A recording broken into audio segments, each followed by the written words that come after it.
Hello friends, welcome to my YouTube channel. आज इस particular video में आपको दिखाऊंगा कि एक स्लैब की कास्टिंग से पहले आपको क्या क्या चेकलिस्ट चेक करना पड़ता है। मींस जो भी कमियां आपकी कास्टिंग से पहले पूरी होनी चाहिए, कास्टिंग के बाद तो हम इसमें कुछ कर नहीं सकते हैं, तो वो हमारा क्या क्या होता है। तो सबसे पहले मैं आपको दिखा देता हूँ बीम का। सबसे पहले तो बीम का जो सरिया बांधा जाता है, सरिया बांधने के बाद इसको लोअर डाउन कर दिया जाता है। देखिएगा आपके पूरे स्पैन में हर जगह पे आपकी बीम्स को लोअर डाउन किया हुआ है to the level of the slab. अब मैं पहले इसमें आपको सरिया चेक करवा देता हूँ। जैसे कि मेरा इस पर्टिकुलर बीम में आपके दो ऊपर 16 की बार हैं और एक आपकी 12 की है, और नीचे आपकी तीनों आपकी 16 की बार हैं, 16 mm डाया की बार हैं। और जो स्टीरअप्स हैं इनके बीच में हमारा स्पेसिंग है 175 mm, और जो कि 10 mm की बार हैं। तो इसके बार 175 mm मेजर करके दिखाइए। आप देख रहे हैं इसकी स्पेसिंग आपकी 175 mm ही है।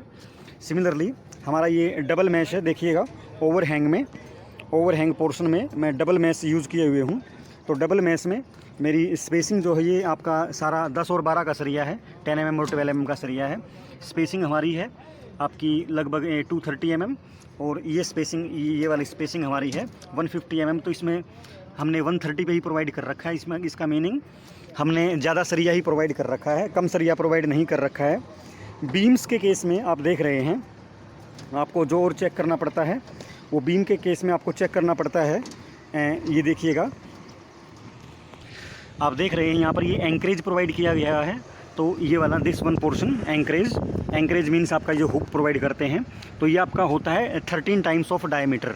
और ये आपका जैसे 16 का डायमीटर है तो 13 इंटू डाया के इक्विवेलेंट ही प्रोवाइड कर रखा है। इस पार्टिकुलर बीम में आप देख रहे हैं 3 बार आपकी 16 की ऊपर हैं और 3 बार आपकी 16 की नीचे प्रोवाइड कर रखी हैं, और 150 की स्पेसिंग पे आपकी स्टीरअप्स दे रखी हैं।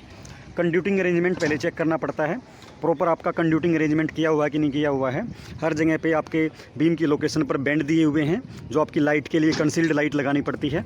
ये फैन बॉक्स सीट दे रखी है, और हमारा जाल को ऊपर उठाने के लिए हमारा ये एक नॉमिनल कवर प्रोवाइड किया जाता है। ये नॉमिनल कवर आप देख रहे हैं 20 mm का स्लैब में मिनिमम आपका होना चाहिए, मिनिमम 20 mm का आपका कवर प्रोवाइड किया जाता है।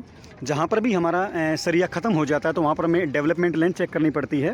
तो आइएगा मैं एक बार डेवलपमेंट लेंथ आपको चेक करवाता हूँ। कोई ये डेवलपमेंट लेंथ चेक करवाइए, कोई भी एक चेक करवा दीजिए। ये देख रहे हैं तो प्लस की रिक्वायरमेंट है। यहाँ पर हमारी ये जो लैप लेंथ और डेवलपमेंट लेंथ है, आप देख रहे हैं 10 mm का सरिया है।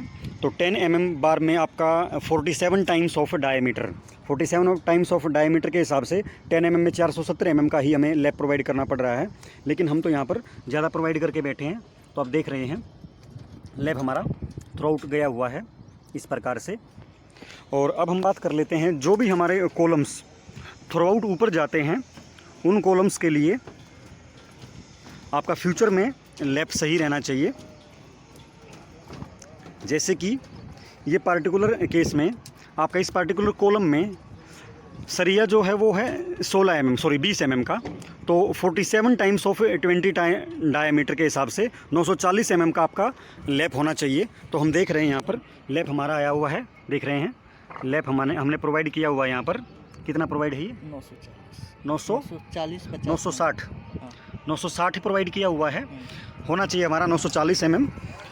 तो ये हमारी कुछ चेकलिस्ट होती हैं। बाकी क्या नाम है, हम लोगों को थोड़ा सा ऑयलिंग भी करना पड़ता है कि बाद में इस फॉर्म वर्क को रिमूव करने के लिए हमें कोई परेशानी ना हो, इसलिए हमें ऑयलिंग वर्क भी करवाना पड़ता है। ये आप और भी देख रहे हैं कि बेंट अप बार्स भी चेक करनी पड़ती हैं। बेंट अप बार मेन बार्स को ही बेंड कर दिया जाता है आपके डाउनवर्ड पोजीशन में। बेंट अप बार की लोकेशन सबसे इंपॉर्टेंट होती है। बेंट अप बार की लोकेशन आपकी बीम की लोकेशन से पहली जो लोकेशन होती है वो that is √2 into J into D. D आपका जो इफेक्टिव डेप्थ होता है, और जे आपका लीवर आर्म फैक्टर होता है। सिमिलरली अगर नेक्स्ट बेंटअप मुझे देना पड़े तो नेक्स्ट बेंटअप मुझे वो भी देना पड़ेगा कितने पे, √2 JD। √2 JD मीन्स आपका √2 इंटू जे आपका लीवर आर्म फैक्टर। वो डिपेंड करता है आपका कौन से मेथड से आप डिज़ाइन कर रहे हैं, और डी आपका होता है इफेक्टिव डेप्थ। और सिमिलरली आप देख रहे हैं डबल मैश स्ट्रक्चर में, जहाँ पर भी आपका डबल मैश स्ट्रक्चर होता है वहाँ पर आपका तो ये देखिएगा, ये हमने जैसे चेयर प्रोवाइड कर रखी है, इस प्रकार से हम लोग ये जो चेयर प्रोवाइड करवाते हैं वो 1 मीटर स्क्वायर एरिया पे ही एक चेयर आपकी प्रोवाइड की जाती है। आपको आइए पर मैं प्योरली डबल मैश स्ट्रक्चर में लेके चलता हूँ, जहाँ पर आपकी कई चेयर्स प्रोवाइड करवा रखी होंगी। ये देखिएगा, आपकी चेयर्स हैं, चेयर नंबर 1 है, आपका चेयर नंबर 2 है, इधर देखिए चेयर नंबर 2, इधर आपका ये चेयर नंबर 3 है, और ये चेयर नंबर 4 है, और ये चेयर नंबर 5 है। इस प्रकार से 1 मीटर स्क्वायर एरिया पर हम एक चेयर प्रोवाइड करवाते हैं। 1 से 1.5 मीटर स्क्वायर की आपकी रेंज रहती है इस चेयर को प्रोवाइड करवाने के लिए। ये आपके जो कवर ब्लॉक्स होते हैं, ये जनरल केस में आपके सीसी के सीमेंट कंक्रीट के बनते हैं। जनरल केस में 20 mm डायमीटर के हिसाब से ये प्रीकास्ट आते हैं, बने बनाए भी आते हैं। कोई ज़्यादा कॉस्ट नहीं पड़ता इसका।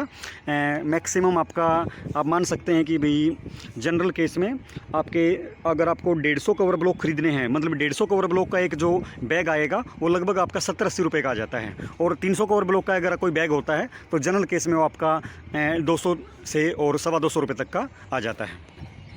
हमारा एक बात और भी ध्यान रखना पड़ता है कि आपको ना बाइंडिंग जो है वो बाइंडिंगों पर अल्टरनेट नहीं रहना चाहिए। वो मतलब हर एक आपकी बाइंडिंग पूरी बांधी होनी चाहिए, पूरी आपकी बाइंडिंग जो है वो कंप्लीट रहनी चाहिए। नहीं तो बाद में ये रीज़न हो सकते हैं कि बाद में आपके स्लैब के अंदर 10 ईयर्स के बाद 11 ईयर्स के बाद आपकी क्रैक आएगा। तो ये मेन रीजन्स होते हैं, इसलिए इन सभी चीज़ों को ध्यान रखना पड़ता है कास्टिंग से पहले।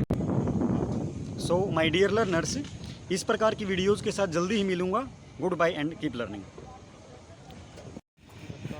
ये हमारे जो पैरापेट वाल के अंदर जो ये कॉलम होते हैं, ये सभी कॉलम्स, इन सभी कॉलम्स को हम लोग मूलियन कॉलम बोला जाता है। ये सारे कॉलम्स आपके मूलियन कॉलम होते हैं, जिनकी रीइंफोर्समेंट आपकी स्लैब की रीइंफोर्समेंट के साथ ही आपका ये इसकी कास्टिंग होती है। और जो हमारी ये थिकनेस है, इस पार्टिकुलर स्लैब की थिकनेस आपकी जनरल केस में 125 mm थिकनेस हम यहाँ पर प्रोवाइड कर रहे हैं। M25 ग्रेड की स्लैब है। अब बेसिक बात है कि इस पार्टिकुलर छत के अंदर हमारा कंक्रीट लगेगा कितना।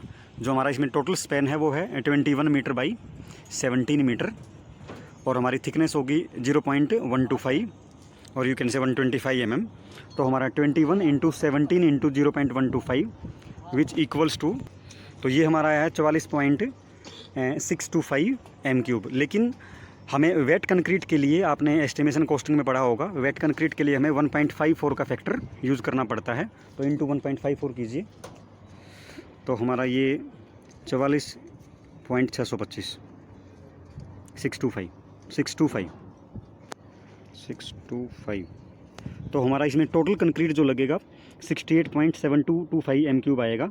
और मैं थोड़ा बहुत वेस्टेज में भी कंसीडर कर लेता हूँ, तो अप्रोक्स इस पार्टिकुलर स्लैब के अंदर जो मेरा M25 ग्रेड का कंक्रीट लगेगा वो हमारा लगेगा लगभग 70 m3। तो हमें 70 m3 का ऑर्डर देना पड़ेगा before casting of the slab. हमें बैचिंग प्लांट पर 70 m3 का ऑर्डर लगाना पड़ेगा, तो तब हमारी जा करके ये स्लैब पूरी कास्ट हो पाएगी। ये हम लोग यहाँ पर अभी जो कंक्रीटिंग करेंगे वो पंपिंग के द्वारा करेंगे। अभी पंपिंग अरेंजमेंट का हम लोग जोड़ने लग रहे हैं। ये सारा हमारा पंपिंग के थ्रू हमारा कंक्रीटिंग होगा। जो स्लैब की कास्टिंग होती है वो बैक से लेकर के फॉरवर्ड तक हमारी मूव होती है। जनरल केस में ये हमारी एक स्टेयर केस है। तो स्टेयर केस की ये पोर्शन है, ये हमारा लैंडिंग स्लैब होता है, जहाँ पर स्टेयर केस आके लैंड करती है। और स्टेयर केस के में आपका जो सरिया देख रहे हैं यहाँ पर सारा 12 mm का सरिया है, और लेटरल एंड लॉन्गिट्यूडनल दोनों डायरेक्शन में आपका 125 mm का आपका स्पेसिंग है।